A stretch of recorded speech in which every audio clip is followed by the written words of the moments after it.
Well, now for some better expert help from Kansas City's personal injury lawyers, Edelman and Thompson. You have questions, and they've got answers. Today's question: are collisions involving heavy trucks basically the same as all other vehicle collisions? Absolutely not. First, given the weight of trucks, the magnitude of the collision is often much worse. But aside from that obvious difference, heavy truck accidents require immediate and sometimes complex investigation. Edelman and Thompson, for example, almost always gets a full accident reconstruction team on the ground in hours if possible, but certainly within days of the accident. Preservation of evidence and any roadway markings is critical. It is also critical to place the trucking company on notice of the need to preserve electronic and paper records. How fast was the truck going? Did the driver apply braking? Was the driver on the road over the legal number of hours?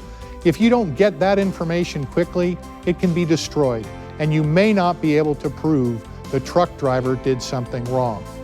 Finally, we like to obtain the engine downloads from the trucks as soon as possible before they are put back in service. Today's heavy trucks are usually equipped with accident avoidance radar, computer modules called engine control modules, forward and sometimes rear-facing video, GPS, and other information that needs to be preserved. There is probably no type of case where quick retention of an attorney is more important. In fact, I have had many cases in my career where the police report simply got the facts of the accident wrong, and it was proven by the electronic data on the vehicles involved. So yes, if you've been injured in a heavy truck accident, get a lawyer immediately. You can call today for a free consultation. The number is 816-561-3400 or go online to edelmanthompson.com. And we're back.